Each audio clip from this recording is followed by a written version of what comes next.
Hola a todos y bienvenidos a su programa, El Café con Mariana Brillante. Yo soy Mariana Brillante, su guía de turismo en la península de Yucatán, y aquí estoy compartiendo contigo mis experiencias y motivándote a crear las tuyas. Y si es la primera vez que me acompañas, déjame darte la más cálida de las bienvenidas y contarte un poquito sobre lo que hacemos aquí. En el Café con Mariana Brillante nos reunimos todos los lunes a las 7 de la tarde para explorar juntos la historia, la cultura y los secretos de México, así como ocasionalmente otros temas que despiertan nuestra curiosidad. Esta primera temporada la estamos dedicando a Yucatán, así que si están listos para aprender, descubrir, motivarnos y crecer juntos, están en el lugar correcto. No olviden suscribirse, activar las notificaciones y unirse a nuestra comunidad para no perderse ninguno de nuestros episodios. Y pues estamos ya en el episodio número 5 y hoy vamos a hablar sobre un personaje central en la historia de Yucatán en los comienzos, el general Salvador Alvarado Rubio. ¿Por qué decidí hablar sobre Salvador Alvarado el día de hoy?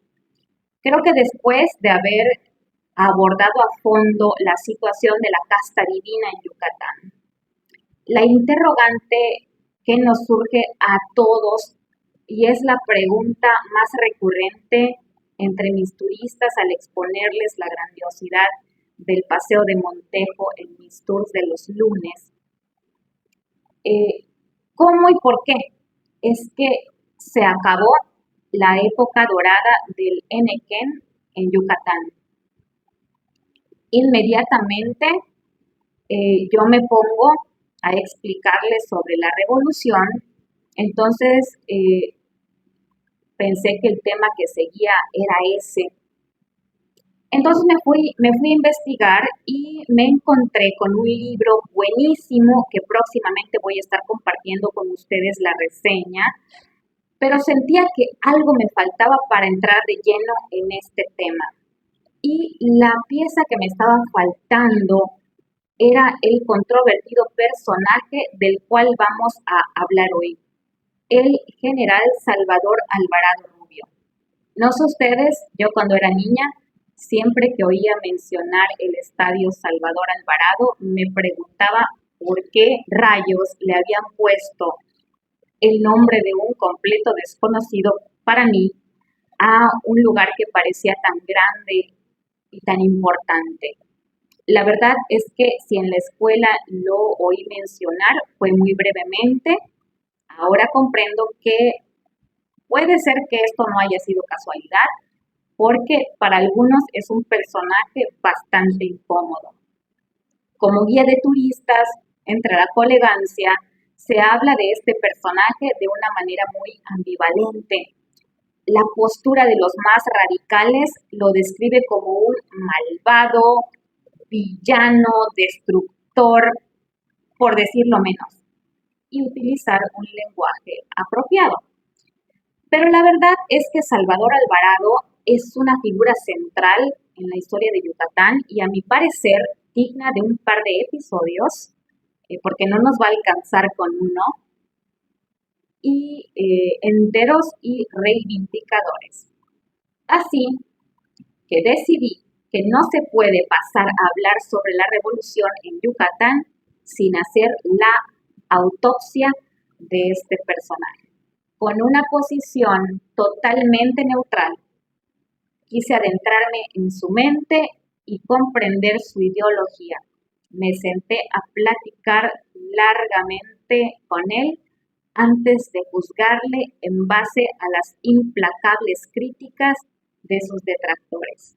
Y para esto me di a la tarea de leer 4 de sus obras fundamentales: Mi actuación revolucionaria en Yucatán, La reconstrucción de México, un mensaje a los pueblos de América, Carta al pueblo de Yucatán y mi sueño. Para complementar estas lecturas y no perder el contexto, conseguí también este libro muy ameno, por cierto, Jalachó 1915 de Julio Molina Font, que fue el sobrino del gobernador de Yucatán, Olegario Molina Solís. Al leer a Font y luego a Alvarado en mi actuación revolucionaria, pude verificar los hechos, lo que en realidad pasó, entre dos puntos de vista que son muy diferentes. Salvador Alvarado no era un escritor, era un político y sus escritos son muy útiles desde el punto de vista documental. Por su parte, el entonces joven de 17 años, Julio Molina Font, es evidente que tenía madera de escritor, como varios personajes de su distinguida familia, y la verdad es que yo disfruté mucho su agudeza y su picardía juvenil. En mi narración entonces incluiré algunos vistazos de todos estos escritos y como yo estoy aprendiendo con ustedes y no deseo perderme ningún detalle, vamos a dividir este tema en dos episodios. Y en este primero vamos a entrar muy bien y con lujo de detalles en el estado de las cosas en Yucatán en el momento previo a la llegada de Alvarado. Vamos a hablar también un poco de la vida de Salvador Alvarado, sus motivaciones y las circunstancias que lo llevaron a ser un revolucionario. También quiero derribar el mito del ambicioso que solo vino por el oro verde de Yucatán, porque creo que decir eso es bastante injusto, considerando su larga carrera militar y sus indudables buenos sentimientos hacia Yucatán, plasmados en mi sueño. Les recomiendo mucho leer este documento, es muy bello y Alvarado hace gala aquí de su destreza literaria. Se trata de un manifiesto de los ideales de Alvarado y nos plantea su visión utópica de una sociedad más justa y equitativa, fundamentada en principios de justicia, educación y desarrollo económico. También, y esto es muy interesante, nos habla de un genio de la raza que vino a inspirarlo y a infundirle el coraje que necesitaba para llevar a cabo la encomienda de la reconstrucción de Yucatán. Por ratos me acordé mucho de Dante y su Divina Comedia, imaginando a este genio de la raza como una especie de Virgilio. Por cierto, voy a interrumpir aquí mi narración para darles un aviso importante de nuestros patrocinadores. Mañana, que será el último martes del mes en el en vivo, vamos a tener trivia y sorteo. ¿Sorteo de qué? Pues mañana les contamos. Les recuerdo la dinámica brevemente. Número 1, hay que suscribirse al canal de YouTube de Mariana Brillante. Número 2, hay que dar like al video en YouTube. Y número 3, hay que comentar este video dejando sus respuestas correctas a la trivia que presentaremos al final de este episodio. Reglas del juego. Si no existiese respuesta completa y correcta, el premio se acumula para el siguiente mes. Y la siguiente regla, pues es que la entrega de los premios, mientras desarrollamos esta iniciativa, solamente serán de manera personal en Mérida o en Progreso. síganme apoyando y difundiendo este canal para que pronto los premios puedan llegar a más lugares. Pero bueno, vamos con la breve biografía de nuestro personaje de hoy. Salvador Alvarado Rubio nació en Culiacán, Sinaloa, el 16 de septiembre de 1880. Su padre era de Tepic, de oficio tintorero. Se dice que don Alvarado se presentó solo con el niño de unos cuantos días de nacido en el registro civil, sin mencionar quién era la madre. Y después se instalaron en Potam, un pueblo sonorense que se encuentra a las orillas del río Yaqui. De adolescente estudió en Morelia la carrera de farmacéutico en la Universidad de San Nicolás. Luego vivió un tiempo en Guaymas, Sonora, donde fue empleado de una farmacia hasta que, habiendo adquirido la suficiente experiencia, se dedicó a poner su propio negocio en Potam y después lo mudó a Cananea, al norte de Sonora. El joven Salvador era un autodidacta, de mente ávida de conocimiento. En su afán por dominar el idioma inglés, llegó a suscribirse a periódicos extranjeros y le gustaba leer obras de autores progresistas que hablaban sobre reformas sociales y económicas, justicia social y derechos laborales. Por supuesto, era lector del Regeneración de los hermanos Flores Magón. 1906.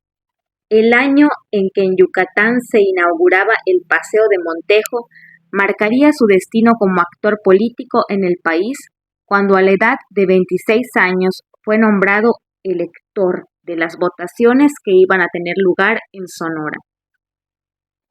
Pero vamos a hacer una breve pausa para explicarles esto de elector, porque es importante para comprender la historia. ¿Qué quiere decir?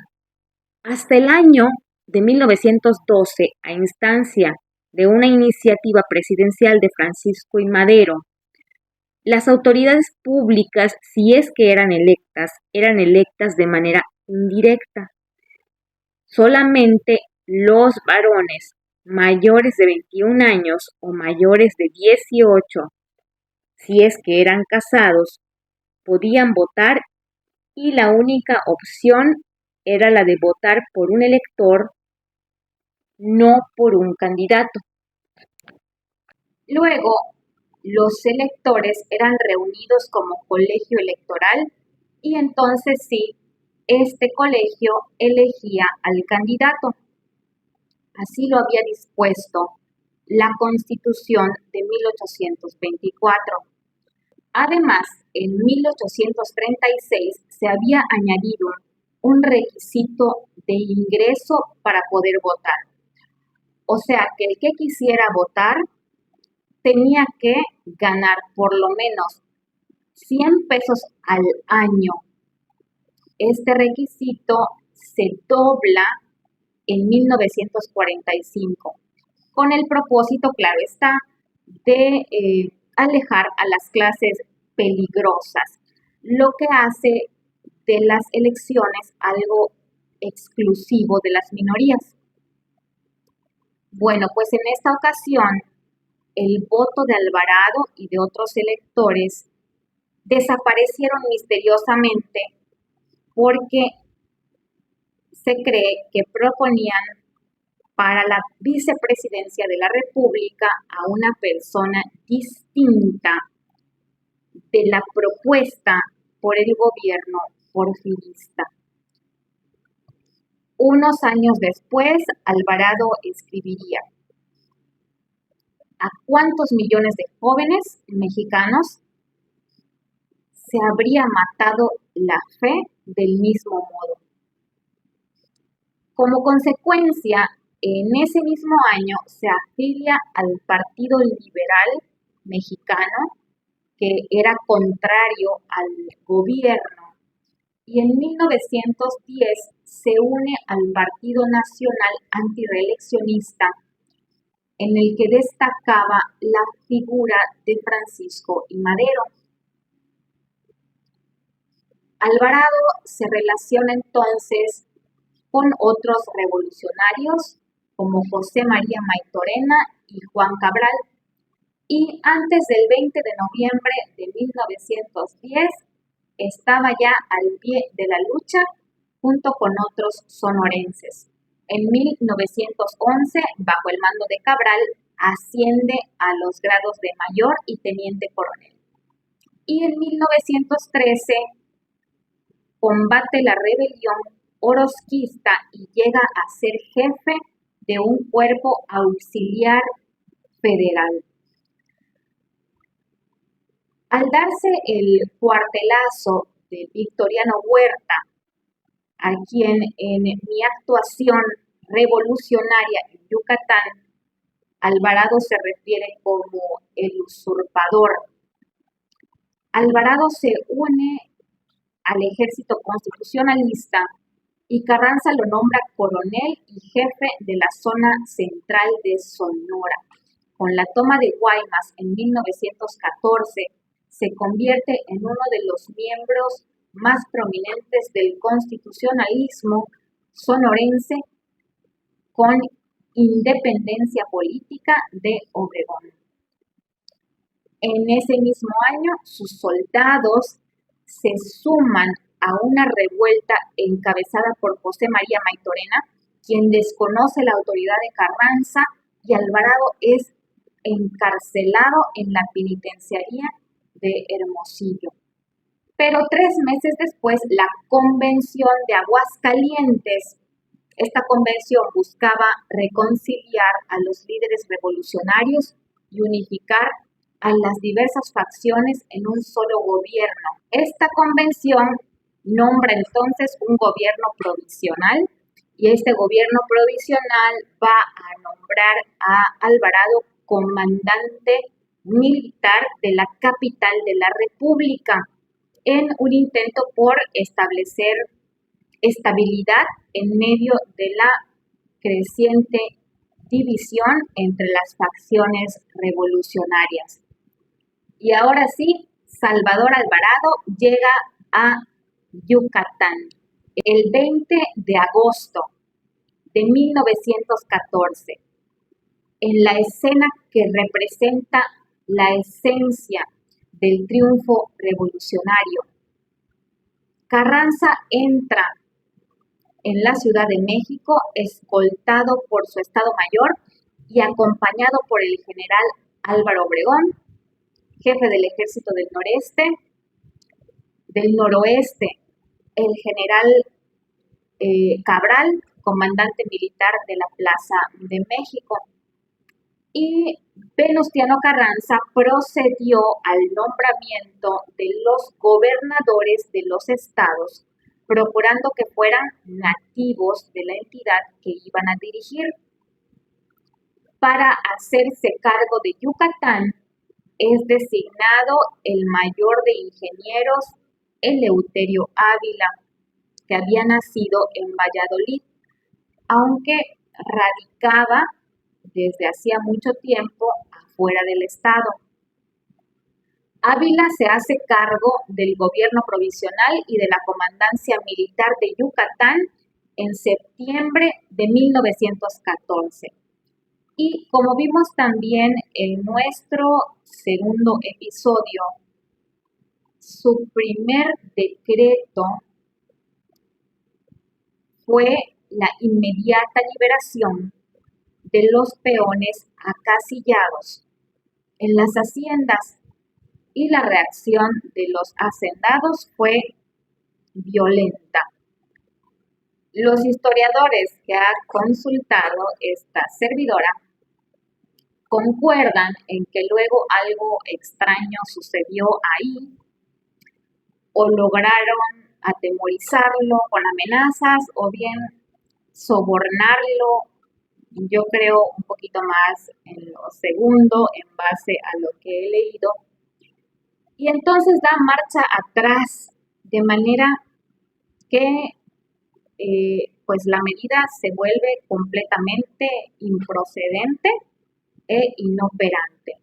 Y el colmo de los colmos es cuando Ávila nombra a la alcaldía de Mérida y al mando del batallón Cepeda Peraza a un par de huertistas, el coronel Abel Ortiz Argumedo y el coronel Patricio Mendoza. Carranza, viendo todo esto, decide quitarle el mando del batallón Cepeda Peraza al coronel Patricio Mendoza y enviar a estos 800 hombres de origen maya y yaqui, en los que tanto confiaban los yucatecos, a Veracruz, y asignándolos al mando de un coronel que era también de origen yaqui, el coronel Juan Cruz. Documenta entonces Julio Molina Font en Jalachó, 1915. La gente ha tenido siempre confianza en el batallón Cepeda Peraza, considerándolo una garantía para nosotros, por estar formado casi todo por hombres nacidos aquí.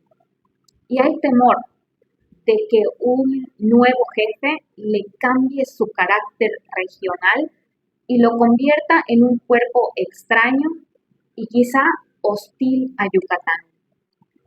Como premio de consolación, el gobernador Eleuterio Ávila le propone al coronel Patricio Mendoza ser su jefe de Estado Mayor, pero no lo va a aceptar. Patricio Mendoza se niega a entregar el batallón Cepeda Peraza justo unas horas antes del arribo de nuevos mandos y decide atacar el cuartel de dragones el 4 de enero de 1915. Julio Molina regresaba a las 5 de la tarde de su trabajo, dice así, pedaleando mi Rambler, cuando comenzaba el ataque y puede presenciar todo el movimiento desde la azotea de su casa que se encontraba cerca de la plaza de la Mejorada. A la mañana siguiente consigue permiso de sus padres para salir en bicicleta a su trabajo y nos cuenta, por todas las calles cercanas al cuartel se ven cadáveres que nadie se preocupa en levantar. También nos cuenta que la gente no se explicaba la actitud del coronel Mendoza y les parecía que había perdido la cabeza, pues hubiera sido más fácil tomar prisioneros una vez que hubieran llegado al gobernador y al nuevo jefe del batallón, a Juan Cruz, para dominar la situación.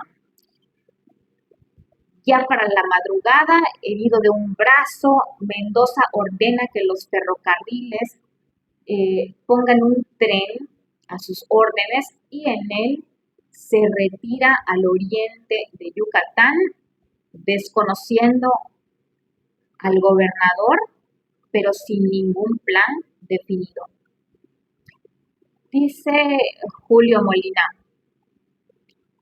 es una lástima que se vaya don Eleuterio Ávila, que aunque les había sido impuesto, le parecía un hombre de orden. Toribio de los Santos entonces destituye a Abel Ortiz Argumedo, que hasta en ese momento había sido el flamante jefe militar de Mérida, y lo envía al oriente del estado en contra del batallón Cepeda Peraza, que sigue al mando de Patricio Mendoza, alzado en contra del gobierno. En palabras de Font, de los Santos, al mandar a Argumedo hacia el oriente, ha puesto el candado de la parroquia en manos del diablo. También nos cuenta el joven Font esta anécdota acerca de la derrota de la huerta en Tixkokob, que es muy curiosa y resulta divertida. Se las voy a compartir. Dice, en Tixkokob se tomaron providencias defensivas ocupando las alturas de la iglesia y los edificios públicos. El tren militar que conducía a la fuerza atacante del coronel Alfonso de la Huerta con 800 Mauser bien abastecidos de parque avanzaba a paso de tortuga hacia Tixkokob. Los bisoños soldados del coronel Sosa Arce, casi todos cazadores indígenas, aguardaban ansiosos tras las albarradas de ambos lados de la vía del ferrocarril el momento de demostrar su certera puntería. Cerca de las 9 de la noche, pudieron hacer su primera descarga contra las fuerzas de la Huerta,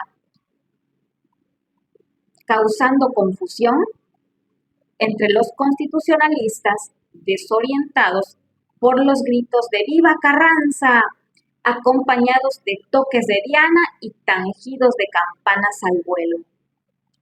De la Huerta, engañado por las vivas a don Venustiano, mandó tocar alto el fuego y parlamento. Entonces Sosa Arce ordena también toque y pide a de la Huerta que avance para ser reconocido. El coronel de la Huerta, que andaba un tanto atufado, dice Julio Molina, por las potentes mezclas alcohólicas, no tuvo inconveniente en salir del Parlamento con sus oficiales y avanza con el propósito de tomar a su cargo las fuerzas de la guarnición de Tixkokob. Qué sorpresa más desagradable habrá sufrido cuando al llegar a la plaza escucha un toque de clarín y se coronan las alturas con amenazantes bocas de Remington y la voz de Meléndez le intima la rendición. De la Huerta, desconcertado, se rinde sin pelear y lo mismo hacen sus fuerzas abandonadas por sus jefes. Cuentan que después, cuando ya repuesto el coronel de la Huerta, se dio cuenta que sus 800 soldados se habían rendido a 240 pobres indígenas mal armados, lloró amargamente su derrota. Entonces nos cuenta Font, el coronel encopado con sus 800 soldados, cual mansos corderitos, forman el primer contingente de prisioneros de la rebelión argumedista. Y nos continúa relatando cómo la gente estaba muy emocionada de contar con Abel Ortiz Argumedo como su nuevo caudillo y cómo se organizaban los batallones con voluntarios sin ninguna clase de coerción, entusiasmados por ofrecer sus vidas a causa de la soberanía de Yucatán. No lo sé. ¿Tú qué crees? Ante todo esto, los hacendados deciden auspiciar, o sea, pagar el levantamiento de las tropas del batallón Cepeda Peraza, que ya para ese momento no era el original batallón compuesto por mayas y yaquis, pues estos habían sido enviados a Veracruz y en su lugar Carranza había mandado a un coronel coahuilense de nombre Alfredo Breceda al mando de 600 hombres. Para el 12 de febrero de 1915, el joven Font se encontraba ya de lo más emocionado por la llegada del nuevo caudillo que ya se había constituido en jefe de la rebelión que todos llamaban argumedista. El 29 de febrero de 1915, el general Alvarado está en Campeche. Y pues, mis amigos brillantes, aquí vamos a dejar esta historia y será el próximo lunes cuando el general Alvarado llegue a la ciudad de Mérida. Y las cosas se van a poner muy feas para nuestro amigo Molinita y para sus amigos del heroico batallón de voluntarios del comercio que pretendían defender el puerto de Progreso de la llegada de la columna militar que ocuparía la ciudad de Mérida y que, según se decía, traía mucha infantería, no escasa caballería, aeroplanos, artillería y ametralladoras. Vamos con la trivia que hay que resolver. No olviden dejar las respuestas en los comentarios. Del episodio 1, ¿cómo se les llamaba a los billetes que durante la Revolución en México solo tenían valor mientras se encontraba en el poder el caudillo en turno? Del episodio 2, ¿cómo se llamaban las dos compañías que impusieron condiciones monopólicas a la compra del Enequén yucateco? Y del episodio 3, sobre Elvia Carrillo Puerto, ¿hasta qué fecha se inscribió el nombre de Elvia en el muro de honor de la Cámara de Diputados, subsanando por fin la deuda histórica de brindarle merecido reconocimiento? Responde correctamente en los comentarios de este video y en el en vivo de mañana encuentra tus regalos. Mientras tanto, sigue brillando porque tu luz ilumina el camino de muchos. Hasta la próxima.